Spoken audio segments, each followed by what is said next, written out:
eu vou iniciar aqui a nossa conversa de hoje.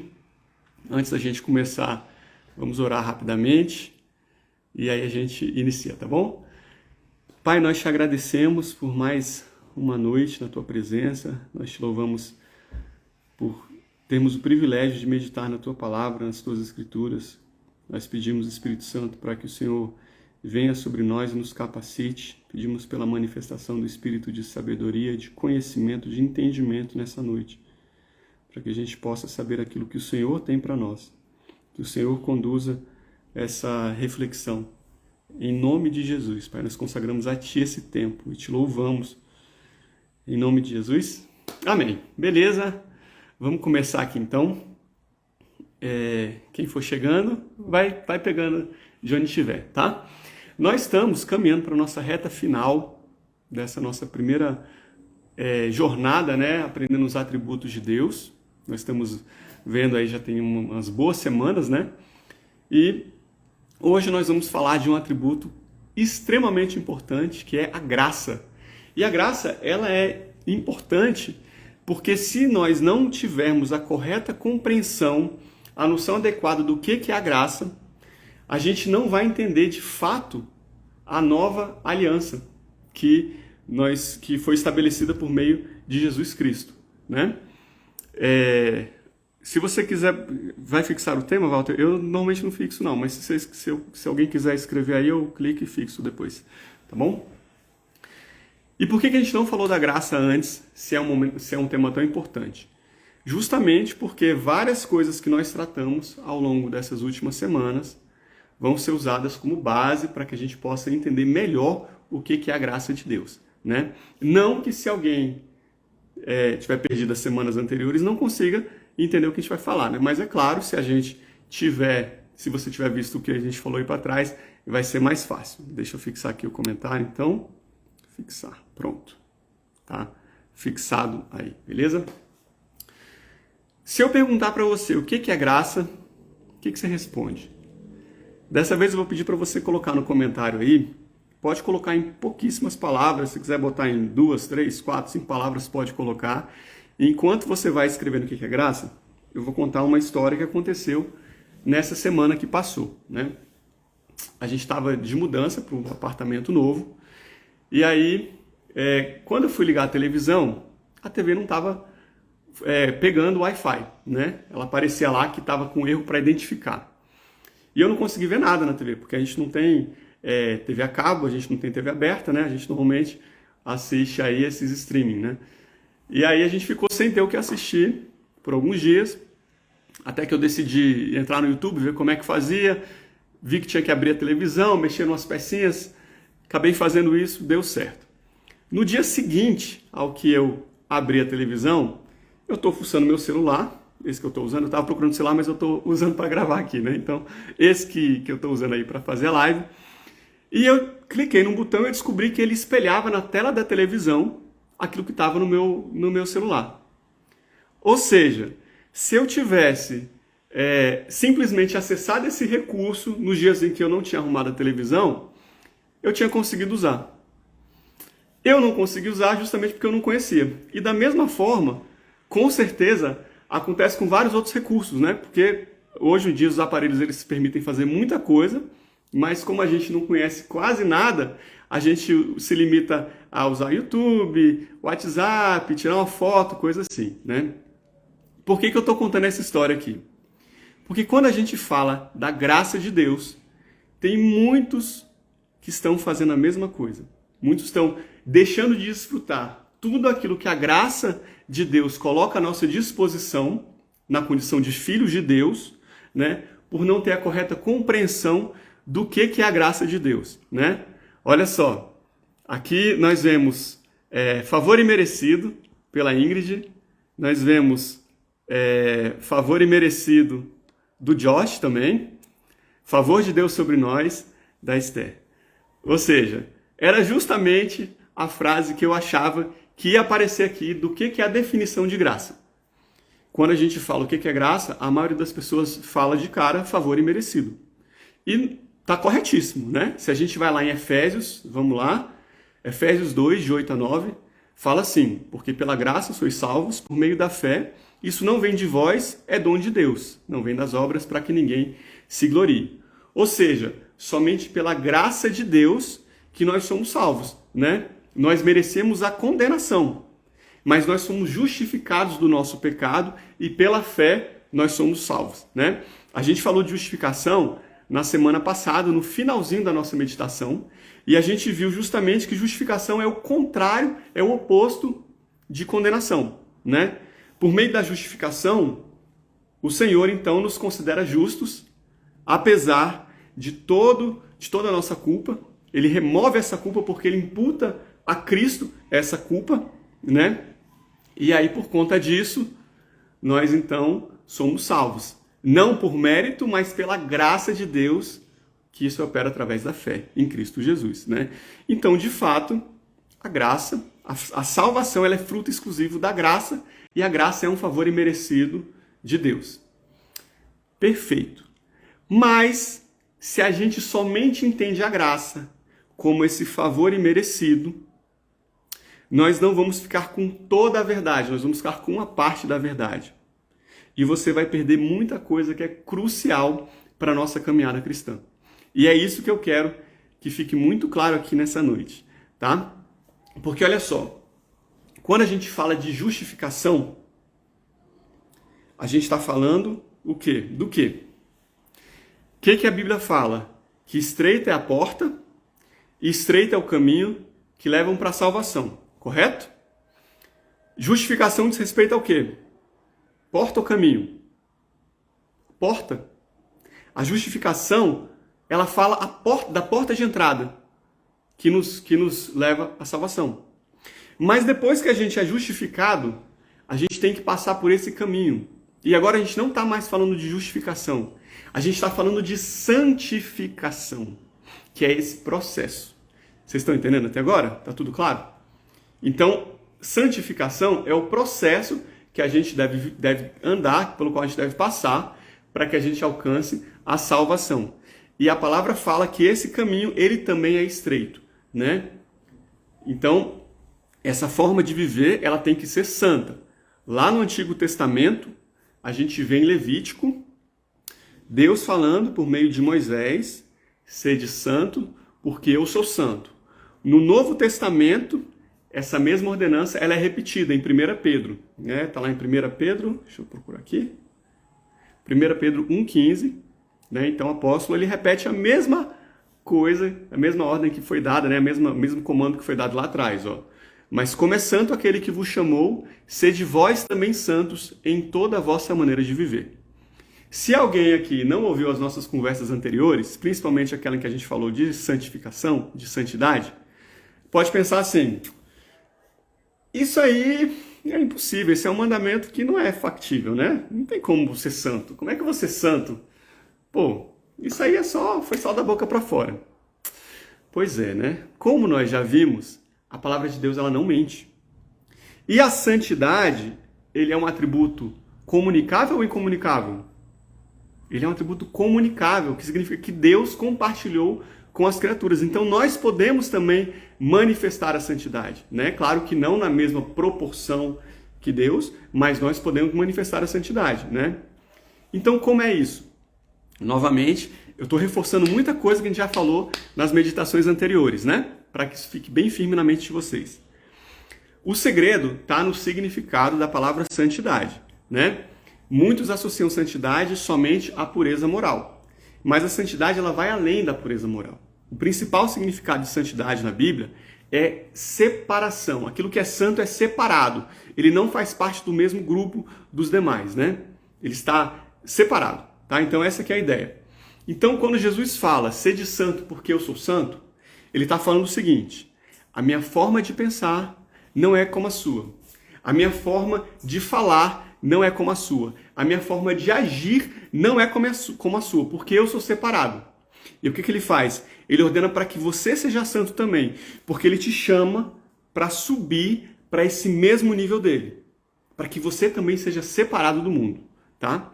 Então, é isso que ele está falando. Então, se você é nova criatura, você não mais anda como o mundo, você não mais tem cheiro do mundo, você não mais pensa como o mundo, não mais se comporta como o mundo, porque agora você tem que ser separado.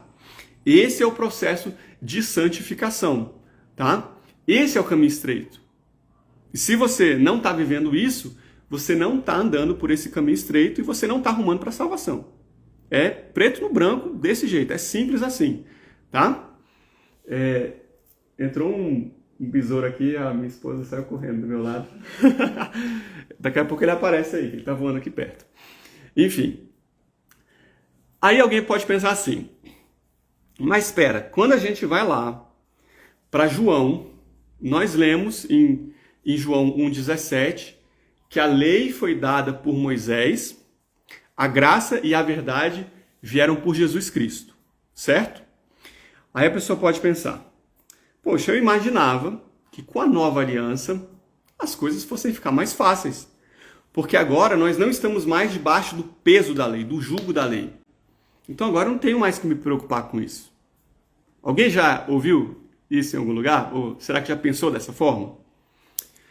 Vamos entender melhor como é que é essa história, né?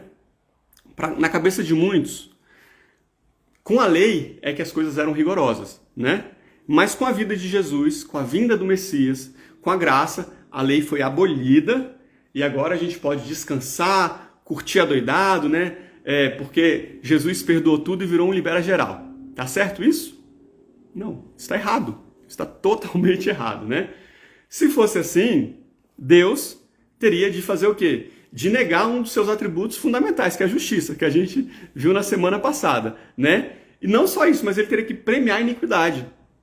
São duas coisas absurdas, né? O pastor Luciano Subirá, ele fala isso de forma maravilhosa numa das palavras dele, né? E então não é isso que acontece, né? A graça, ela não veio para relativizar a obediência. Ela veio para tornar possível a obediência. Vou repetir, que essa frase ela é fundamental. A graça não veio para relativizar a obediência. Ela veio para tornar possível a obediência, tá? Então, com a nova aliança, nós não temos a abolição da lei, nós temos uma mudança de lei, tá? Lá em Hebreus, se você pegar a sua Bíblia para ler, eu recomendo, inclusive, se você não tem esse hábito, comece a ter, né? É um hábito maravilhoso e nós precisamos disso, né? A fé vem pelo ouvir e ouvir a palavra de Deus, né? Bom, com a nova aliança, então... Não, com a nova aliança não. Lá em Hebreus, fala que o sacerdócio levítico da velha aliança, ele é trocado pelo sacerdócio de Cristo com a nova aliança, segundo a ordem de Melquisedeque. Fala isso, né? Aí quando a gente vai lá, ó, em Hebreus 7, versículo 12, fala que quando você muda o sacerdócio, necessariamente se faz também mudança de lei, tá? Então, mudando o sacerdócio, necessariamente se faz mudança de lei.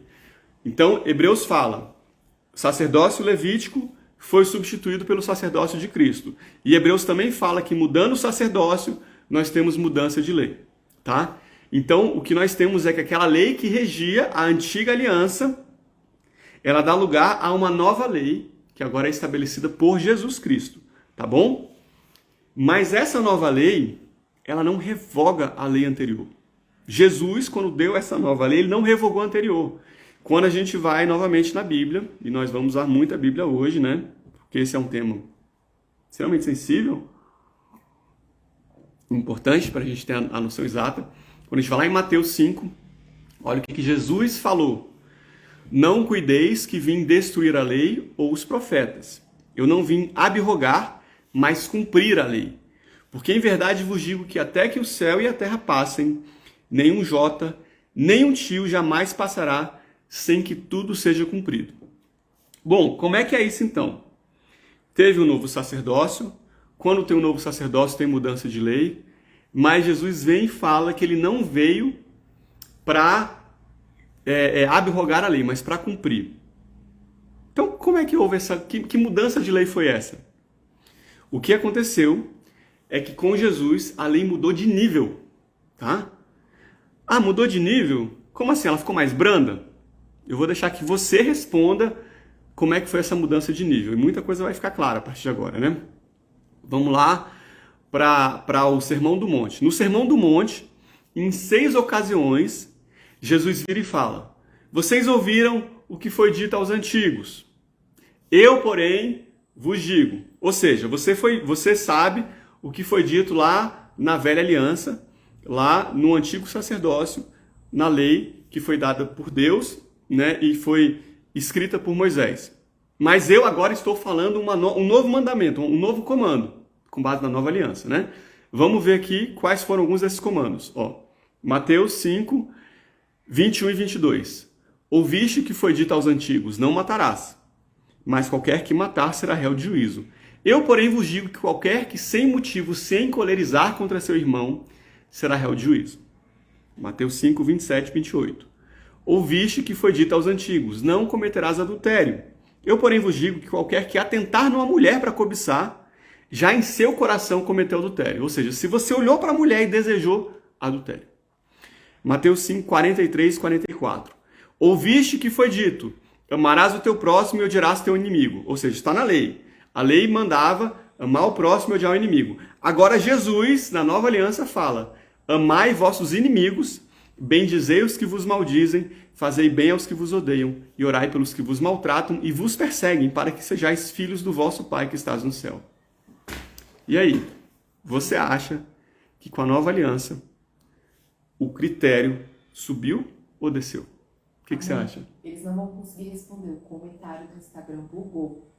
Ah, tá. Minha esposa tá falando que os comentários do Instagram bugaram, né? Então vocês não vão conseguir responder. Mas respondam na cabeça de vocês aí, tá? Você acha que com a nova aliança o sarrafo subiu ou desceu? Subiu. O sarrafo subiu, né? Tá muito mais difícil agora, né? Se você for olhar. Porque antes você tinha que praticar o ato carnal para você cometer adultério. Agora, se você pensar no coração, você cometeu adultério. Antes você tinha que tirar a vida da pessoa para você matar. Agora, se você se encolerizar contra o irmão, você matou, né? Por que isso? Por causa da graça. Por causa da graça. Porque antes, na velha aliança, era impossível para mim obedecer o mandamento, né? Por causa do quê? Da natureza do pecado que entrou na nossa carne por causa do primeiro Adão, né? Mas aí vem Jesus, o segundo Adão, Espírito vivificante, e com ele a graça, e por meio dessa graça nós somos capacitados para fazer aquilo que antes pela lei nós não conseguíamos fazer. Você está entendendo por que agora as coisas mudaram? Bom, você não consegue escrever, mas manda aí os negocinhos que eu tô vendo que vocês estão ouvindo, pelo menos, tá? Eu tô vendo que tá subindo aí os coraçõezinhos, foguinho, senzinho, isso aí. Então, gente, entenda isso que é muito importante. Quando a gente fala de graça, ela não se limita a favor imerecido no sentido de salvação. Você não pode sair daqui nessa noite sem você ter essa noção adequada. Graça não se limita somente a isso, né? Ela vai muito além. É por isso que quando a gente vai lá, deixa eu achar aqui, 2 Coríntios 6:1, olha o que o apóstolo Paulo fala. E nós, cooperando também com ele, vos exortamos a que não recebais a graça de Deus em vão. Se você não tem a visão adequada da graça de Deus, você recebe a graça de Deus em vão. E ali ele está falando de um outro uso da graça inadequado, que hoje é chamado de hipergraça. Alguém aí já ouviu falar na doutrina da hipergraça? O que é a doutrina da hipergraça? Ah, Jesus já pagou todos os meus pecados. Então, eu posso ficar muito tranquilo, porque eu já estou salvo, independente do que eu faça. Essa é a doutrina da hipergraça. Ela fala isso. Mas Paulo está falando que você não tem que receber a graça em vão e ter esse pensamento, tá? A graça não é uma proteção para que você viva em conformidade com a vontade da sua carne. Ela não é isso, tá? A graça, ela é uma força capacitadora para que você possa resistir à tentação e deixar de uma vez por todas o pecado, tá? Não é para abrir margem ao pecado, é para deixar de uma vez por todas o pecado. Vai, Walter, você está falando que é para deixar o pecado de uma vez por todas? Sim, é isso mesmo. É porque a gente lê a Bíblia, mas a gente quer adequar para aquilo que está mais em conformidade com a nossa forma de pensar. E não com aquilo que Deus falou para a gente, né? O que Jesus falava quando ele curava uma pessoa? Vá e não peques mais. Ah, não, mas isso era só a forma de falar. Ele sabia que a pessoa ia pecar um monte ainda. Não, gente, Jesus ele não ia mentir. Ele não poderia mentir, que se ele mentisse era pecado. Ele não ia dar um comando impossível de ser realizado. Ele falava, vai, não peques mais, porque agora, com a graça de Deus, nós conseguimos viver essa vida ausente do pecado. Entendeu? Eu gosto muito da analogia da viagem, né? Você pega o carro e você vai daqui para Bahia. Minha sogrinha está aqui, é baiana. Vamos lá, sogrinha. Você foi daqui para Bahia. Minha mãe está aí também, baiana, então você foi para Bahia, tá? É comum que você fure o pneu do carro numa viagem daqui para Bahia? Pensa comigo. Quantas pessoas saem daqui de Brasília e vão para Bahia todos os dias? E dessas pessoas que vão, quantas furam o pneu? Eu imagino que poucas, né? Então, acontece. Mas não é o normal de acontecer. Agora, e você furar o pneu várias vezes daqui para lá para Bahia? Isso é normal? Com certeza não. Com certeza não. O pecado é justamente isso. O pecado é esse furo no pneu, que eventualmente, uma vez ou outra, assim, pode acabar acontecendo. E se acontece, João fala que nós temos um advogado, que é Jesus Cristo, nosso mediador. Mas o pecado não pode ser algo que acontece todo dia. Ah, eu peco todo dia. Eu peco toda semana. Gente, isso não é o normal para um cristão. Não é normal por causa da graça. Por causa da graça de Deus.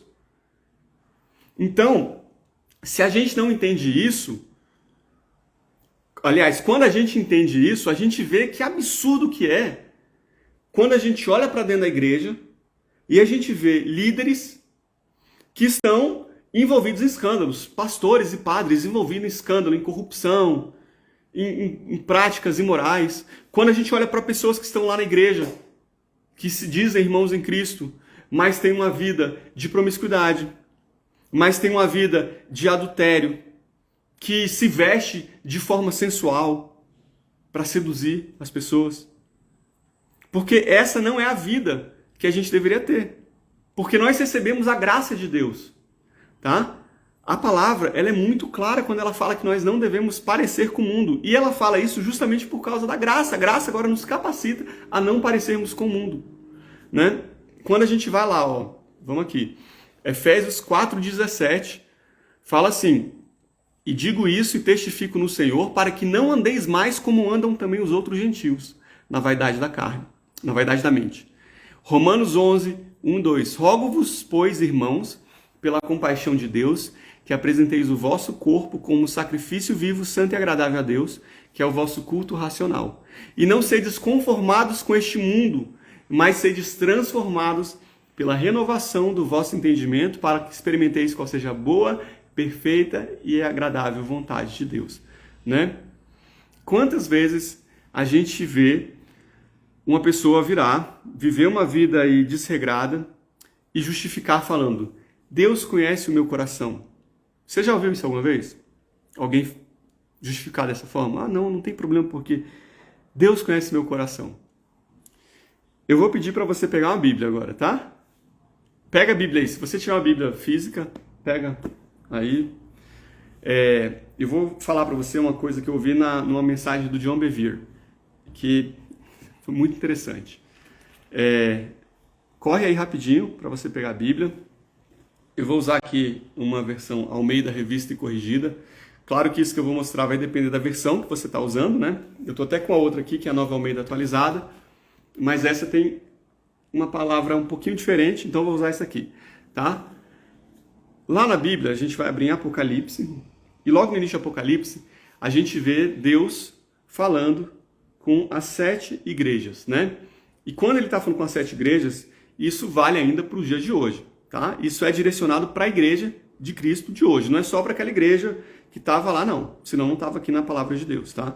Isso, profeticamente, alcança cada um aqui dos nossos dias. Vamos ver o que ele fala para cada uma dessas igrejas, tá? Então, Eu vou imaginar que você já pegou a Bíblia aí, porque eu não estou vendo no comentário, porque não está funcionando, mas eu estou vendo os foguinhos aí. Se você pegou a Bíblia, bota aí o 100zinho, só para eu saber que vocês estão com a Bíblia já. Tem o 100, não tem? Bota o 100 aí para mim, só para eu saber que vocês já estão com a Bíblia. Abrem Apocalipse, vamos começar Apocalipse 2, tá? Beleza, começou a chegar o 100 aí.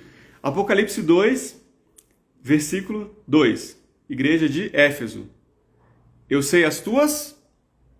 O que está falando? Eu sei as tuas obras. Vamos agora para o 9, 2:9. Igreja de Esmirna. Eu sei as tuas obras. Tá? Não sei se a sua versão fala isso, mas aqui, obras. Eu sei as suas obras e tribulação e pobreza.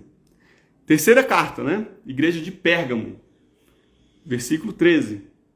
Novamente, eu sei as suas obras e onde habitas. Até agora, obras, obras e obras. Vamos para a quarta carta, Igreja de Tiatira. Verso 19. Eu conheço as tuas obras.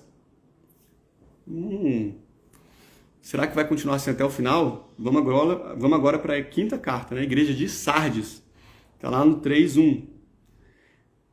Eu sei as tuas obras. Sexta carta, Igreja de Filadélfia.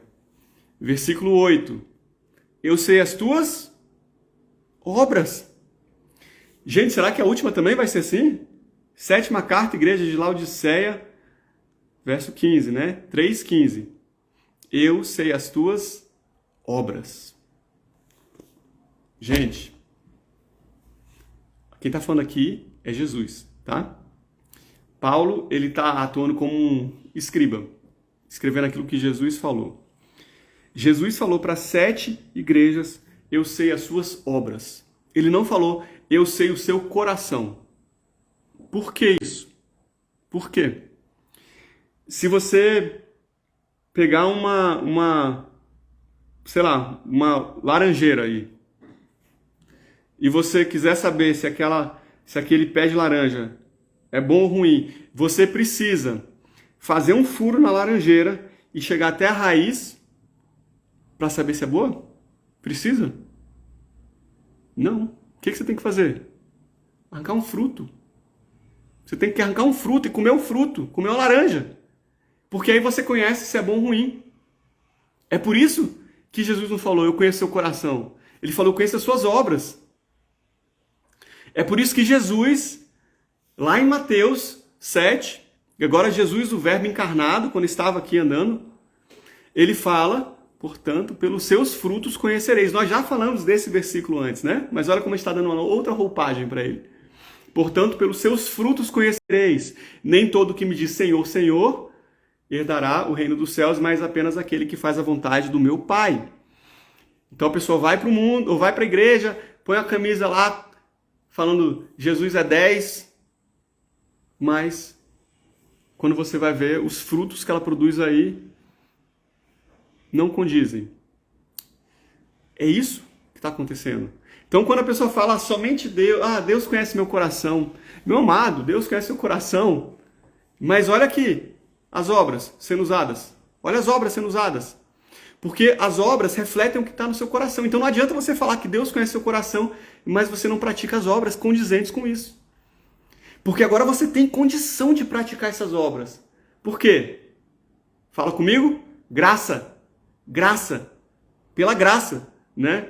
Então, essa passagem aqui, inclusive, de Mateus 7, 20, 21, acaba de vez com a doutrina da hipergraça. Se alguém aqui acreditava ou ousava acreditar na doutrina da hipergraça, pare de acreditar, tá? Desista de uma vez, senão você pode ter uma surpresa muito desagradável quando você estiver diante de Deus sendo julgado, tá? É por isso também que Tiago, irmão de Jesus, não é Tiago o apóstolo, né?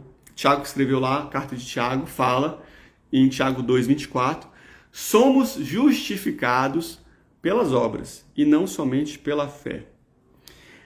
Ai, Walter, mas a salvação não é só pela fé? Sim, a salvação ela é só pela fé, pela graça, né? Pela graça mediante a fé.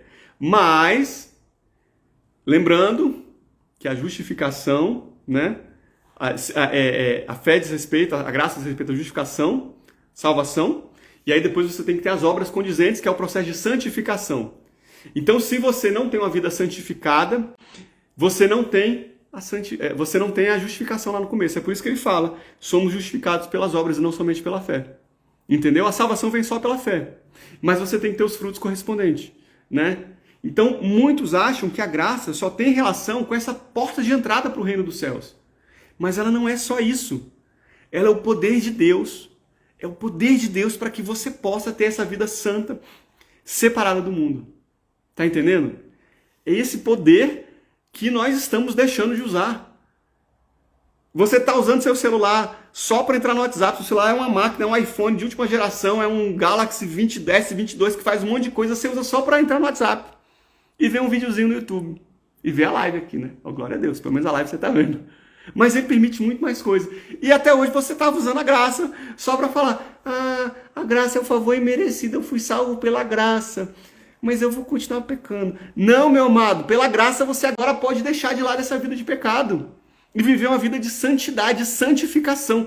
Porque olha uma coisa, a palavra fala que sem santidade ninguém verá Deus. Então ou você começa a viver essa vida de santidade, se apoderando dessa capacitação da graça, ou lá na frente,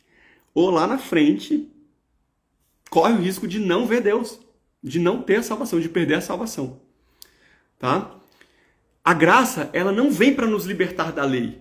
Nós já falamos aqui várias vezes, Paulo fala que a lei, ela é o quê? Ela é santa, e o mandamento é santo, justo e bom. A graça, ela vem nos libertar dessa vida cativa ao pecado. Né? Então, o que muda da antiga aliança para a nova aliança, o Luciano Subirá ele fala isso, o que muda da antiga aliança para a nova aliança é que a lei ela era ineficaz para nos transformar, para nos modificar, para nos melhorar. A pessoa podia praticar a lei todos os dias, mas ela não era transformada de dentro. A graça não. A graça ela nos transforma. A graça, ela nos muda, ela nos aperfeiçoa, nos santifica. Então, essa que é a diferença. Né? A grande mudança da antiga aliança para a nova aliança é essa transformação, que é possível agora pela graça de Deus. E nós vemos isso muito lá em Romanos. Então agora, quando você decidir pegar o livro de Romanos para ler, eu sei que Romanos é um livro difícil de ler, né? E Romanos fala de graça o tempo todo. Mas agora, quando você for pegar Romanos para ler, você vai ter um novo olhar, porque agora você vai interpretar graça dessa forma como a gente está falando aqui, né? Quando a gente vai lá para Romanos 8, versículo 3 e 4, fala assim, ó: porque o que era impossível à lei, visto como estava enferma pela carne, pelo pecado lá que veio de Adão e Eva, então a carne estava enferma e era impossível à lei, obediência, né? Deus enviando o seu Filho em semelhança da carne do pecado, porque Jesus veio com carne, como nós, né? Ele condena o pecado na carne, para que a justiça da lei se cumprisse em nós, que não andamos segundo a carne, mas segundo o Espírito. Então agora sim, nós podemos andar segundo o Espírito. Aquilo que era impossível para nós, por causa da nossa natureza pecaminosa, que era obedecer à lei, agora é possível por causa do sacrifício de Jesus, porque agora a graça entrou em cena. Então, a graça é essa força capacitadora, né? E para a gente encerrar aqui a nossa conversa de hoje, só beber uma água antes. Para a gente encerrar, eu vou trazer aqui uma reflexão que eu vi numa palavra do Hernandes Dias Lopes. Ele medita em cima de uma passagem lá de Tito 2, 11 e 14. O que é Tito? Tito é um livro da Bíblia, meu irmão. Se você não conhece Tito, você tem que ler mais a Bíblia. Está lá no Novo Testamento, né? Paulo escreve e ele fala assim, ó. Porque a graça... E essa passagem, ela resume basicamente tudo que a gente falou aqui hoje. Então, presta atenção, é rapidinho, a gente vai encerrar com isso aqui e vocês vão estar liberados, tá? Porque a graça de Deus se manifestou, trazendo salvação a todos. Ela nos educa para que, renegadas a impiedade e as paixões mundanas, vivamos neste mundo de forma sensata, justa e piedosa. aguardando a bendita esperança e a manifestação da glória do nosso grande Deus e Salvador Jesus Cristo. Ele deu a si mesmo por nós, a fim de nos remir de toda iniquidade e purificar para si mesmo um povo exclusivamente seu, dedicado à prática de boas obras. Vamos entender rapidinho o que ele está falando aqui, ó. No 11. Porque a graça de Deus se manifestou. A graça ela não vem do homem, a graça não vem da igreja. A graça é de Deus, somente de Deus vem a graça. Ela se manifestou trazendo salvação. Pela graça, sois salvos. Somente pela graça nós somos salvos. Nós não somos salvos por mérito próprio. Nós não somos salvos pelas obras. Nós já vimos a obra. Ela não é o que nos leva à salvação. Ela é consequência, na verdade, né? Não é causa. Tá? E ele fala trazendo salvação a todos. Nós não estamos falando aqui de universalismo, tá? Não quer dizer que todas as pessoas do mundo estão salvas. Isso não é bíblico, tá? Aqui a gente está falando não de quantidade, mas de qualidade. Se você voltar nesse capítulo aqui, de Tito 2, ele começa dando instrução para idoso, para jovem, para mulher, para homem, para servo, para patrão. Então ele fala assim, está à disposição de todos. Não tem distinção de pessoas, entendeu? Não quer dizer que todos vão ser alcançados, tá? Beleza, então começou assim.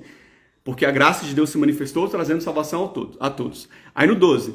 Ela, ou seja, a graça nos educa para que, renegadas a impiedade e as paixões mundanas, vivamos neste mundo de forma sensata, justa e piedosa.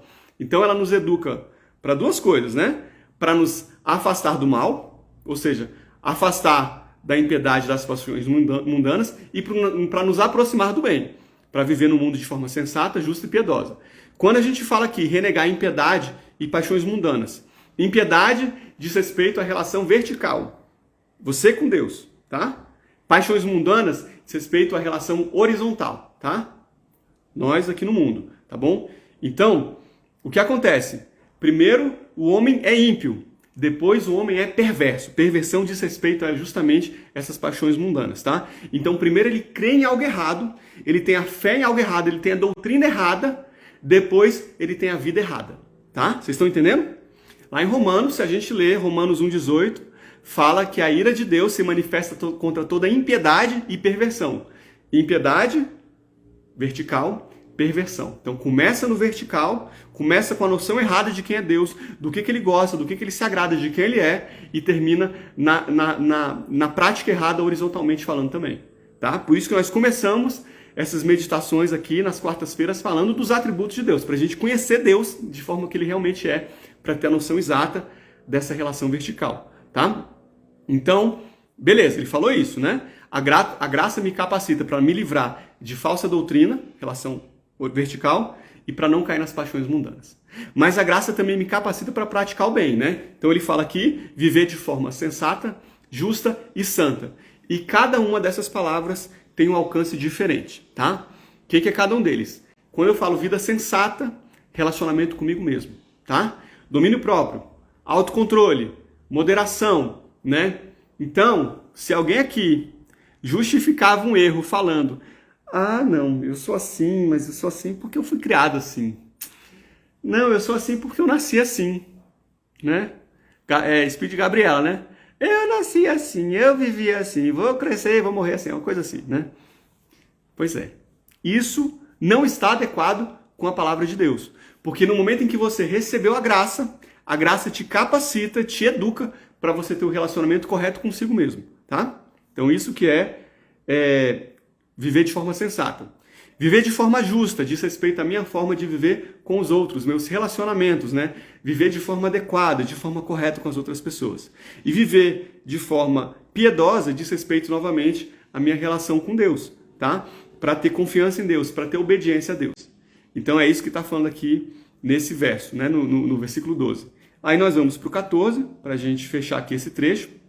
Ele deu a si mesmo por nós, ou seja, Deus, Jesus, se entregou deliberadamente por nós, tá? Foi espontâneo da parte dele, tá bom? Foi voluntário da parte dele. A fim de quê? De nos remir de toda iniquidade e purificar. Ou seja, ele fez isso pra gente, a graça nos foi concedida para nos limpar da iniquidade, para nos purificar. Foi para que nós fôssemos transformados em novas criaturas. para que a gente não mais vivesse no pecado, mas agora nós pudéssemos viver de forma santificada.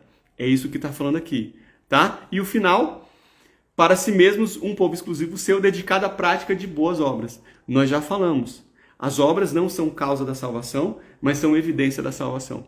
Então, por causa da graça, nós também podemos demonstrar essa evidência da salvação. Amém? É isso que nós lemos aqui nessa passagem de Tito 2, 11 a 14. Então, se você quiser, depois você abre e você lê essa passagem com calma. Tá bom, meus amados? Mas é isso que nós aprendemos hoje sobre a graça de Deus e nós precisamos nos apropriar adequadamente dessa graça que nos foi dada com Cristo Jesus, tá? Para que nós possamos vencer o mundo, para que nós possamos vencer o pecado e ter uma vida santificada. Amém? Gente, era isso que nós tínhamos para falar nessa noite. Vou orar aqui rapidinho, fecha o seu olho aí. Pai, muito obrigado pela tua palavra, pelos teus ensinamentos e muito obrigado pela tua graça, meu Deus, pelo teu favor imerecido, meu Pai.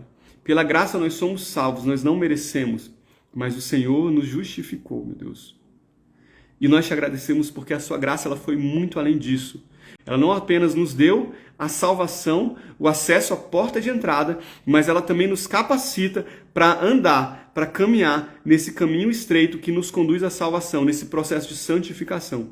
Então eu oro para que cada um que aqui está possa se apropriar devidamente da graça de Deus, da graça capacitadora de Deus, da graça transformadora de Deus, para viver uma vida santa e irrepreensível, meu Deus. Para que nós possamos nos aproximar diante de Ti, no final dos dias, quando nós formos julgados, nós recebemos a coroa da justiça, meu Deus. Em nome de Jesus nós oramos. Amém. Glória a Deus, galera. Infelizmente eu não estou conseguindo ler nenhum comentário, né? Não está chegando aqui, mas eu espero que vocês tenham gostado. Eu espero que vocês tenham aprendido. Eu não sei todo mundo que está aqui, né? Porque os comentários começaram a cortar. Eu vi que o Arthur chegou por aí também. Que bom que você estava aí, Arthur. Glória a Deus. Acho que a galera tá por aí contigo também, né? Ah, aqui, ó. Tem algumas pessoas aqui, vamos lá. A minha irmã também, Maninha chegou aí. Bárbara, Esther, Ritinha, Josh, com a Pia Mauri, com a Profeta Nazaré, Sandrinha, Ingrid. Temos aqui o Robert, a Cleusa tá por aí também. Cleusa tá sempre presente também, né? Glória a Deus. Jennifer tá por aí também, como sempre. Vocês estão assíduos, né, galera? Tô gostando de ver. Que bênção que vocês estão sempre presentes aí. A Bia também chegou. Tereza, meu pai tá por aí também. Paulinha. Gente, O amigo da Ingrid tá. falei. Glória a Deus, gente. Que bênção que vocês participaram. Eu acho que teve mais gente também, mas, enfim, se eu não falei o nome de alguém, vocês me desculpem. Não está aparecendo aqui, então só tô vendo os foguinhos subindo. Mas é isso aí, galera. Novamente, eu reforço o convite. Toda quarta-feira, 8 horas da noite, nós estamos por aqui meditando na palavra de Deus, né? Nós estamos chegando na retinha final, né, dos atributos de Deus. Eu ainda vou buscar aí no Senhor o que Ele tem pra gente na semana que vem. Não sei se a gente vai falar mais alguma coisa ainda ou se a gente já vai mudar de tema.